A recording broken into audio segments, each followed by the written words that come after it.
আপনারা দেখছেন একুশে টেলিভিশন।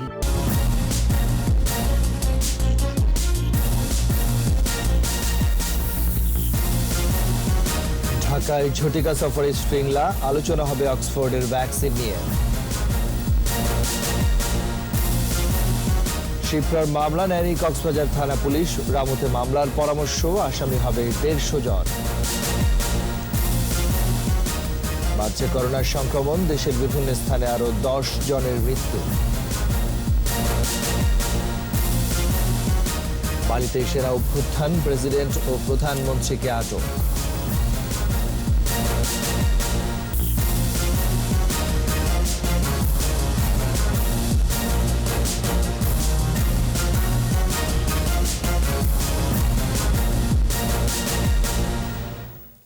শুনছিলেন ফার্স্ট সিকিউরিটি ইসলামী ব্যাংক লিমিটেড সংবাদ শিরোনাম। সবাইকে আমন্ত্রণ জানাচ্ছি সকাল 9টার 21 সংবাদের সাথে আছে আমি রাজীব জামান।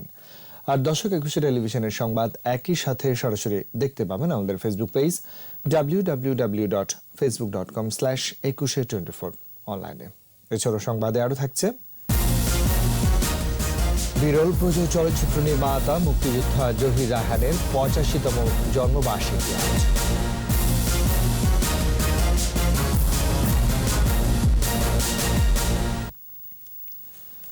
দুই দিনের ঝটিকা সফরে বাংলাদেশে এসেছেন ভারতের পররাষ্ট্র সচিব হর্ষবর্ধন শ্রীংলা। সফরে কোভিড-19 সংকট মোকাবেলায় বিষয়টি গুরুত্ব পাবে বলে জানা গেছে। দ্বিপাক্ষিক বৈঠকে অক্সফোর্ডের ভ্যাকসিন বাংলাদেশে পাওয়ার বিষয়ে আনুষ্ঠানিক আলোচনা হবে বলে জানিয়েছেন পররাষ্ট্র সচিব মাসুদ বিন মোমেন। রিপোর্টে আরো জানাচ্ছেন মোহাম্মদ নুরুন নবী। ভারতীয় বিমান বাহিনীর একটি বিশেষ বিমানে মঙ্গলবার কুর্মিটোলা বিমানবন্দরে অবতরণ করেন হর্ষবর্ধন শ্রীংলা। চলতি জানুয়ারিতে পররাষ্ট্র সচিব হিসেবে দায়িত্ব নেবার পর এটি তার দ্বিতীয় সফর। করোনা মহামারী সংকটের মধ্যেই এই সফরকে গুরুত্বপূর্ণ মনে করা হচ্ছে, কারণ অক্সফোর্ড বিশ্ববিদ্যালয়ের সহযোগিতায় যৌথভাবে ভারতও করোনা ভাইরাসের টিকা আবিষ্কারের শেষ পর্যায়ে আছে। কি প্রাধান্য পাচ্ছে দুই দেশের দ্বিপাক্ষিক বৈঠকে জানতে চাওয়া হয়েছিল পররাষ্ট্র সচিব মাসুদ বিন মোমেনের কাছে। জানান, অক্সফোর্ডের ভ্যাকসিনে বাংলাদেশের ট্রায়ালের প্রস্তাব আনুষ্ঠানিকভাবে দেওয়া হবে। জানি যে তাদের ওখানে ভ্যাকসিনও ডেভেলপ করছে, সুতরাং we can update each other যে আমরা কোন পর্যায়ে আছি। আমরা অফার করব যে আমাদের এখানেও যদি ট্রায়ালের সুযোগ থাকে, কোম্পানি যারা কাজ করছে তাদের সাথে আমরা লন্ডন মারফত যোগাযোগ করেছি। তো এখন ইন্ডিয়ান বিভিন্ন ভ্যাকসিন প্রডিউসার তারা এটার এই মুহূর্তে ব্যবসায়িক দিকটাও হয়তো দেখছে। পাশাপাশি চীন, রাশিয়া, আমেরিকার গবেষণায় এগিয়ে থাকা ভ্যাকসিন পাবার বিষয়ে এই বৈঠকে আলোচনার সম্ভাবনা রয়েছে বলেও জানান তিনি। সেটা চাইনিজদেরটাই হোক বা রাশিয়ানদেরটাই হোক বা আমেরিকানদেরটাই হোক বা অক্সফোর্ডে যেটা বর্তমানে ইন্ডিয়াতে তারা ট্রায়াল দিচ্ছে, এইগুলোর সবগুলো কিভাবে অ্যাক্সেস আমরা পেতে পারি দ্রুত, সেই ব্যাপারে সবার সাথেই আমাদের আলাপ আলোচনা চলছে। তো সেটার পার্ট হিসেবে ওনাদের সাথে আমরা আলাপ করব। সুতরাং আমাদের যেটা সবচেয়ে বেশি সেফ মনে হবে বা সবচেয়ে বেশি ইউজফুল মনে হবে, আমরা সেই দিকেই যাব। সুতরাং সব অপশনই আমাদের জন্য থাকা উচিত।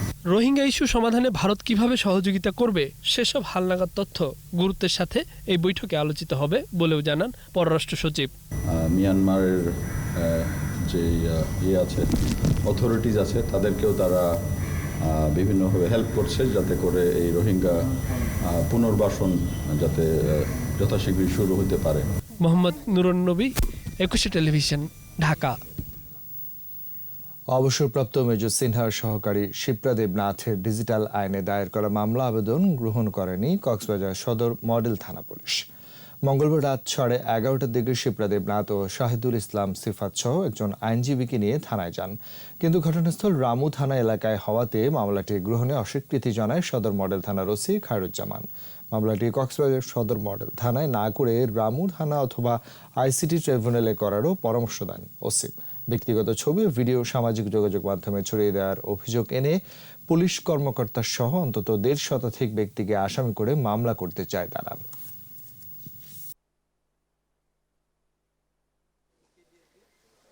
ব্যক্তিগত এবং তার জাস্ট গো ইউটিউব চ্যানেলের জন্য তৈরি বিভিন্ন রকম ছবি আপত্তিকরভাবে এডিট করে বিভিন্ন সোশ্যাল মিডিয়া সহ ইউটিউব চ্যানেলে এগুলি প্রকাশ করেছে। তারই ধারাবাহিকতায় শিপ্রা দেবনাথ নিজেকে মানহানিকর এবং তার মানহানি হয়েছে মনে করেছেন এবং তিনি আজকে ডিজিটাল নিরাপত্তা আইনের 19, 25 এবং 29 ধারায় মামলা করতে এসেছিলেন। সারা দেশে করোনা আক্রান্ত বেড়েই চলছে। করোনার লক্ষণ উপসর্গ নিয়ে ও করোনায় আক্রান্ত হয়ে প্রতিদিনই মারা যাচ্ছেন অনেকেই। কুমিল্লা মেডিকেল কলেজ হাসপাতালে করোনা উপসর্গ নিয়ে 6 জনের মৃত্যু হয়েছে, এর মধ্যে 4 জন পুরুষ এবং 2 জন নারী। এ নিয়ে 74 দিনে কুমিল্লা মেডিকেল কলেজ হাসপাতালেই করোনা ইউনিটে মোট মৃত্যুর সংখ্যা 367 জন, যার মধ্যে 319 জনই মারা গেছেন করোনার লক্ষণ উপসর্গ নিয়ে। বাকি 48 জন ছিলেন করোনা পজিটিভ। করোনা উপসর্গ নিয়ে ঝিনাইদহ সদর হাসপাতালে 2 জন মারা গেছে। অন্যদিকে করোনা ভাইরাসে আক্রান্ত হয়ে সিরাজগঞ্জের রায়গঞ্জের আব্দুর রহমান নামে এক মুক্তিযোদ্ধার মৃত্যু হয়েছে। ঢাকা মেডিকেলে চিকিৎসাধীন অবস্থায় তার মৃত্যু হয়। মেহেরপুরের গাংনীর চেঙ্গড়া গ্রামের মহসিন আলী নামের এক কৃষক করোনা আক্রান্ত হয়ে মারা গেছেন।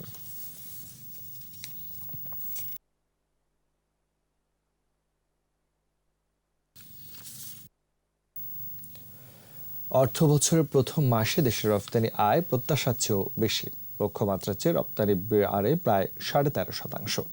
বৈশ্বিক করোনা মহামারীতে রপ্তানির এমন চিত্র অর্থনীতিবিদ এবং ব্যবসায়ীদের মধ্যে কিছুটা স্বস্তি এনে দিয়েছে, তবে শঙ্কা দূর করতে পারেনি। কাঁচামাল ও মূলধনী যন্ত্রপাতির আমদানি পুরোপুরি স্বাভাবিক না হলে রপ্তানির এই গতিশীলতা ধরে রাখা সম্ভব নাও হতে পারে বলে আশঙ্কা তাদের। আরো জানাচ্ছেন মেহেদি হাসান। গত অর্থবছরের মাঝপথেই কিছুটা স্লথ হয়ে যায় রপ্তানি বাণিজ্য। আর বৈশ্বিক করোনা মহামারী ভয়াল রূপ নিলে শেষ প্রান্তে থমকে যায় উৎপাদন ও সরবরাহ ব্যবস্থা। স্থবির হয়ে পড়ে বৈদেশিক বাণিজ্য। ফলে গেল অর্থবছর শেষে রপ্তানি আয় 16.93% কমে নেমে আসে 33.67 বিলিয়ন মার্কিন ডলারে। এমন পরিস্থিতিতে করোনা সংকটে তো বটেই, করোনা পরবর্তী রপ্তানি বাণিজ্য ঘুরে দাঁড়াতেও বেশ সময় নেবে। দেশি বিদেশি সংস্থা ও অর্থনীতিবিদদের পূর্বাভাস এমনটাই ছিল। সব পূর্বাভাসকে আপাতত দূরে ঠেলে গত জুলাই মাসে বাংলাদেশের রপ্তানি আয় উন্নীত হয় 3.91 বিলিয়ন ডলারে। অর্থবছরের প্রথম মাসের লক্ষ্যমাত্রার চেয়ে 13.93% বেশি। এতে কিছুটা স্বস্তি ফেরে রপ্তানিকারকদের মাঝে। রপ্তানি খাত ঘুরে দাঁড়াতে শুরু করেছে। রেডিমেড গার্মেন্টসের অনেক অর্ডার আসছে এবং জুলাই মাসে যে রপ্তানি প্রসিডস এসছে সেটা গত বছরের জুলাই মাসের থেকেও বেশি, যখন স্বাভাবিক অবস্থা ছিল। তো এই দিক থেকে আমরা আশার আলো দেখছি। তবে কাঁচামাল ও মূলধনী যন্ত্রাংশের আমদানি ও বিদেশি কার্যাদেশ পরিস্থিতি স্বাভাবিক না হলে রপ্তানির এই গতি টেকসই না হওয়ার শঙ্কাও থাকছে। আমদানিটাও কিন্তু তেমন খুব বেশি হয়নি, কারণ যে কার্যাদেশ যেহেতু নেই, আমদানিটাও তেমন নেই। জুলাইতে যেটা হয়েছে সেটার র মেটেরিয়ালস কিন্তু আগে আমাদের কাছে প্রকিউর করা ছিল, যার ফলে আমাদের নতুন করে আমদানি করতে হয়নি। এই পরিস্থিতিতে আমরা আগামী দিনগুলিতে আমদানি এবং রপ্তানির যে অতীতে যেভাবে হয়েছে সেই গতিধারা আগামী 6 মাসেও ফিরে আসবে বলে আমরা মনে করছি না। এদিকে অর্থনীতিবিদরা বলছেন, ক্রেতা দেশগুলোতে লকডাউন শিথিল হওয়ায় জুলাইয়ে আটকে থাকা পণ্যের চালান গেছে গন্তব্যে। এর প্রভাব পড়েছে রপ্তানি বাণিজ্যে। রপ্তানির অবস্থাটি ইতিবাচক, আশাব্যঞ্জক। তবে এটাও ঠিক, আমাদের টার্গেটের থেকে জুলাই মাসে যে রপ্তানি বেশি হয়েছে সেখানে নিটওয়্যারের ভূমিকা থাকলেও আমাদের অন্যান্য আরো বিভিন্ন পণ্যের দিকে নজর দিতে হবে। করোনা মহামারীর বৈশ্বিক পরিস্থিতি উন্নতির উপর বিশ্ব বাণিজ্যের গতিশীলতা অনেকটাই নির্ভর করছে। পণ্যের সরবরাহ ব্যবস্থা স্বাভাবিক হলে বাংলাদেশের আমদানি রপ্তানি বাণিজ্য গতি পাবে বলে মত সংশ্লিষ্টদের। মেহেদি হাসান, 21 টেলিভিশন, ঢাকা। বিরল প্রযোজ চলচ্চিত্র নির্মাতা মুক্তিযোদ্ধা জহির রায়হানের 85তম জন্মবার্ষিকী আজ। কাজল, কাচের দেয়াল, বেহুলা, জীবন থেকে নেয়া, আনোয়ারা, স্টপ জেনোসাইড এবং লেট দেয়ার বি লাইট সিনেমার নির্মাতা জহির রায়হানের লেখনী জুড়েও ছড়িয়েছেন অসামান্য প্রতিভার স্মরণ। পরিবারের দাবি, নতুন প্রজন্মের মাঝে অনাবিষ্কৃত জহির রায়হানের কর্ম দর্শন ছড়িয়ে দেয়ার। আদিত্য মামুনের রিপোর্টে বিস্তারিত। জহির রায়হান মাত্র 17 বছর বয়সেই চিনিয়েছিলেন নিজেকে। সাম্য, সৌহার্দ্য ও সম্প্রীতির বাংলাদেশ নির্মাণের স্বপ্ন বুকে ভাষা আন্দোলনে যোগ দেন। মাত্র 36 বছর বয়সে হানাদার পাকিস্তানিদের এদেশীয় দোসরদের হাতে শহীদ হবার আগেই জাতিকে উপহার দিয়ে যান কালজয়ী সাহিত্যকর্ম ও চলচ্চিত্র। 1956 সালে প্রকাশ হয় প্রথম গল্পগ্রন্থ সূর্যগ্রহণ, শেষ বিকেলের মেয়ে, আর এক ফাল্গুন, বরফ গলা নদী, আর কতদিন, হাজার বছর ধরে জহির রায়হানের এমন সব সৃষ্টিতে ঋদ্ধ হয় বাংলা সাহিত্য। বিভিন্ন সাহিত্য পত্রিকার সাথেও যুক্ত ছিলেন। ইংরেজি সাপ্তাহিক উইকলি এক্সপ্রেসের প্রতিষ্ঠাতাও তিনি। 1961 সালে নির্মাণ করেন প্রথম সিনেমা কখনো আসেনি। তারপর জীবন থেকে নেয়া চলচ্চিত্রে প্রতীকী কাহিনীর মধ্য দিয়ে পাকিস্তানের স্বৈরাচারী শাসনকে চিত্রিত করা হয়, যা বাংলার জনগণকে প্রতিরোধ করতে উদ্বুদ্ধ করে। নির্মাণ করেন ইংরেজি cinema let there be light.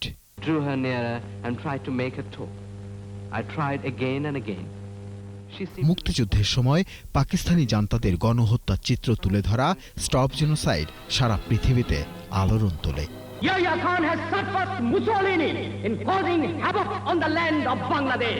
সমস্ত লেখা ও চলচ্চিত্রে তিনি সাম্যবাদ, সমতা ও জনমানুষের শাসনকে উদ্বুদ্ধ করেন। জহির রায়হানের পরিবার বলছে, স্বাধীনতার জন্য জীবন দেয়া এমন কীর্তিমানদের দর্শন, চিন্তা ও কর্ম পাঠ্যপুস্তকে তালিকাভুক্ত করার কথা। গণঅভ্যুত্থানের সময়ের একটি অসাধারণ ছবি স্টপ জেনোসাইড, মুক্তিযুদ্ধের অসামান্য দলিল, লেট দেয়ার বি লাইট তার এমন একটি আনফিনিশড ফিল্ম যেটা হয়তোবা জহির রায়হানের সবচাইতে মেধাবী চলচ্চিত্র ছিল। এদেরকে পুরাটা যদি রাষ্ট্র তুলে ধরতে না পারে নতুন প্রজন্মের কাছে একাডেমিক্যালি, প্রক্রিয়াগতভাবে, স্কুলে, কলেজে, ইউনিভার্সিটিতে, কালচারাল পেরিফেরিতে, তাহলে কিন্তু মুক্তিযুদ্ধ চেতনা বাস্তবায়ন সম্ভব না। জহির রায়হান এখনও অনাবিষ্কৃত নতুন প্রজন্মের মাঝে। চলচ্চিত্রেও তার ভূমিকা নিয়ে নেই কোনো কাজ। জহির রায়হানের রাজনৈতিক, সাংস্কৃতিক বা চলচ্চিত্রের ভাষাগত, তাত্ত্বিকগত জায়গার কোনো উত্তরসূরি এখন এফডিসিতে কাজ করেন না। 1971 সালের 30 ডিসেম্বরে শহীদ বাবাকে ক্ষণিকের জন্য ভুলতে পারেন না অনল রায়হান। আবেগঘন হয়ে পড়েন স্মৃতির মন্থনে। মনে হয় যে আমার বাবা থাকলে আমার এই রোমান্টিসিজমের জায়গাটা আমি অনেক বেশি শেয়ার করতে পারতাম। আদিত্য মামুন, 21 টেলিভিশন, ঢাকা। আফ্রিকার দেশ মালিতে আবারও সেনা অভ্যুত্থান হয়েছে। আটক করা হয়েছে প্রেসিডেন্ট ইব্রাহিম বৌবাকার কেইটা এবং প্রধানমন্ত্রী বৌবৌ সিসেকে। স্থানীয় সময় মঙ্গলবার সকালে প্রশাসনের দায়িত্ব নিজেদের হাতে তুলে নেয় সে দেশের সেনাবাহিনী। এই সময় এক টেলিভিশন ভাষণে প্রেসিডেন্ট ইব্রাহিম বৌবাকার কেইটা বলেন, তিনি সরকার ও সংসদ বিলুপ্ত করেছেন। সেনারা পুরো রাজধানী নিয়ন্ত্রণ নিয়েছে। এদিকে বিদ্রোহী সেনাদের বারাকে ফিরে যাওয়ার আহ্বান জানিয়েছে the economic community of West African states. এর আগে আর্থিক ও নিরাপত্তা পরিস্থিতির অবনতি হয়েছে জানিয়ে প্রায় এক সপ্তাহ ধরে সরকার পতনের দাবিতে পথে নেমেছিলেন মালির জনগণ।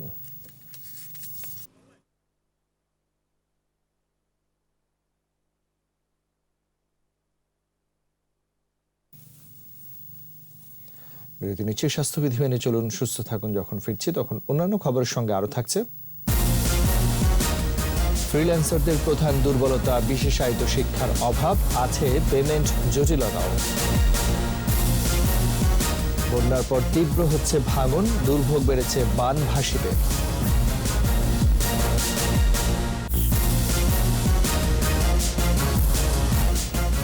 আবারও সকাল 9টার 21 সংবাদ। বাংলাদেশের ফ্রিল্যান্সারদের প্রধান দুর্বলতা দ্রুত টাকা কামানোর মানসিকতা, নির্দিষ্ট কোনো বিষয়ে দক্ষতা অর্জন না করা, পেমেন্ট জটিলতা আর ইংরেজি ভাষার দুর্বলতা। বিশেষজ্ঞরা বলছেন, ডিজাইন, মার্কেটিং, প্রোগ্রামিং, এমনকি ব্যবস্থাপনা দক্ষতা বিক্রি করা যায় অনলাইন মার্কেটপ্লেসে। আর তাই শিক্ষা প্রতিষ্ঠানের পাঠ্যসূচিতে নির্দিষ্ট দক্ষতার বিষয়টি অন্তর্ভুক্তির দাবি অনেকের। ইবনুল শাওনের 5 পর্বের বিশেষ প্রতিবেদনের দ্বিতীয় পর্ব আছে।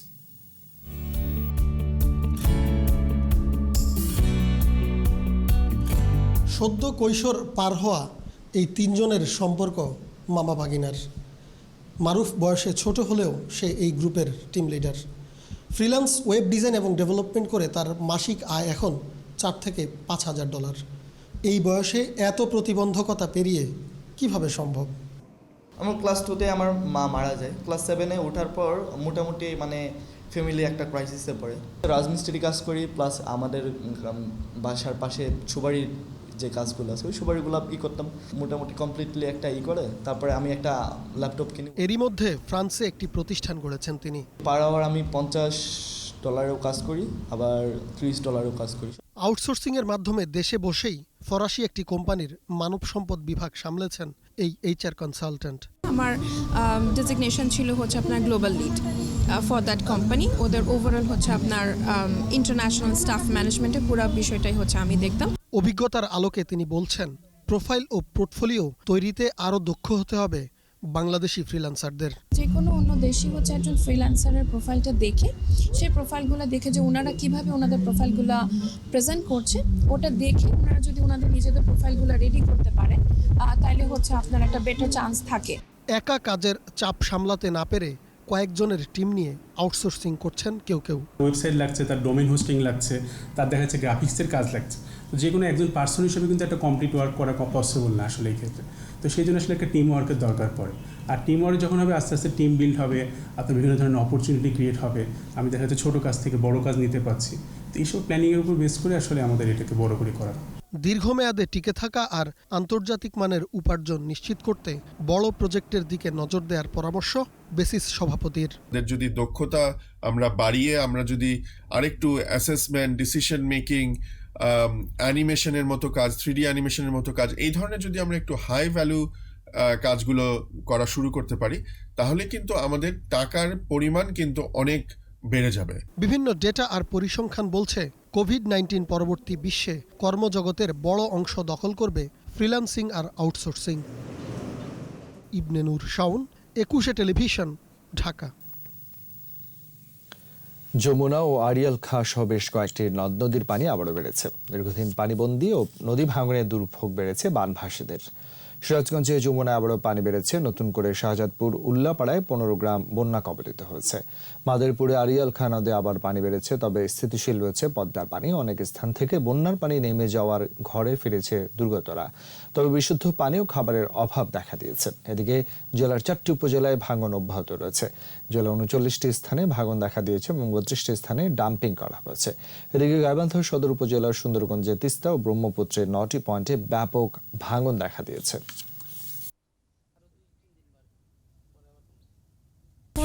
বাড়ি করি, জমা জমিন নাই, কি করি এখন, কি করি খাই? ভাবতেই পারি নেই যে নদী ভাঙন ধরবে।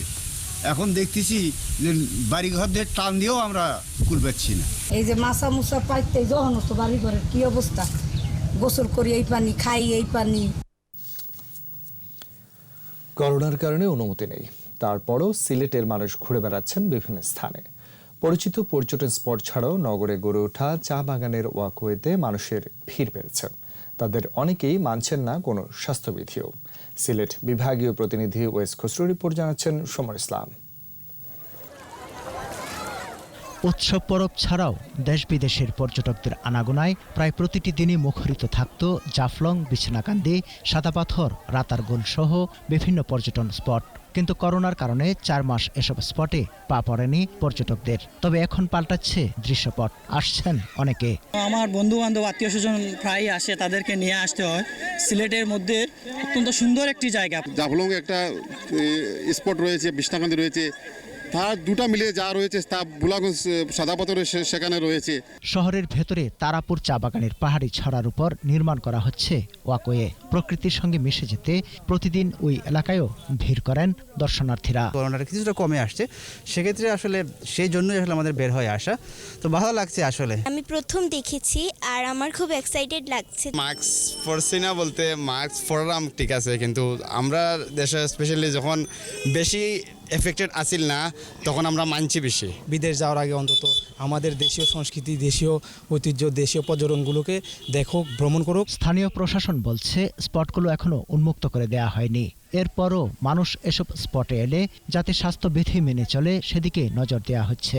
মানুষজন ঘুরতে আসলে স্থানীয় লোকজন তাদেরকে একটু ঘুরিয়ে দেয়, এটাই হয়। আমরা প্রশাসন থেকে আমরা এটা খুলে দেইনি, তবে আমরা পর্যটকদের স্বাস্থ্যবিধি মেনে চলার জন্য আমরা কঠোরতা আরোপ করেছি। স্বাস্থ্যবিধি না মানায় জাফলং পর্যটন স্পটে কয়েকজন পর্যটককে জরিমানাও করা হয়েছে। সমর ইসলাম, 21 টেলিভিশন। স্বাস্থ্যবিধি মেনে চলুন, সুস্থ থাকুন। নিচ্ছে আবার বিরতি। যখন ফিরছি তখন অন্যান্য খবরের সঙ্গে আরও থাকবে। বিশ্বে করোনায় মৃত্যু 7,84,000, আক্রান্ত 2,23,00,000 ছাড়িয়েছে। চ্যাম্পিয়ন্স লিগের ফাইনালে পিএসজি লাইপজিগকে হারালো 3-0 গোলে।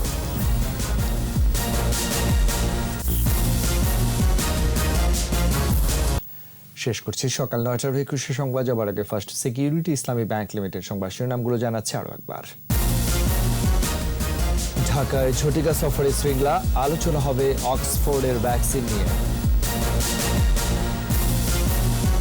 শিপ্রার মামলা নেয়নি কক্সবাজার থানা পুলিশ, রামুতে মামলার পরামর্শ, আসামি হবে 150 জন।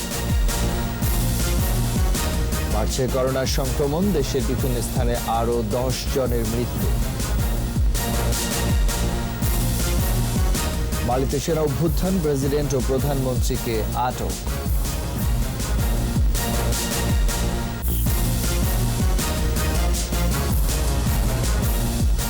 সর্বশেষ খবর জানতে ডায়াল করুন 202 নম্বর আর ভিজিট করুন ekushe-tv.com এর ওয়েবসাইট। এছাড়া ফেসবুকে ভিজিট করতে পারেন facebook.com/ekushe24 অনলাইনে। এতক্ষণ সাথে থাকার জন্য ধন্যবাদ। পরবর্তী সংবাদ বেলা 11টায় দেখা আমন্ত্রণ রইল। স্বাস্থ্যবিধি মেনে চলুন, সুস্থ থাকুন, একুশে সঙ্গেই থাকুন।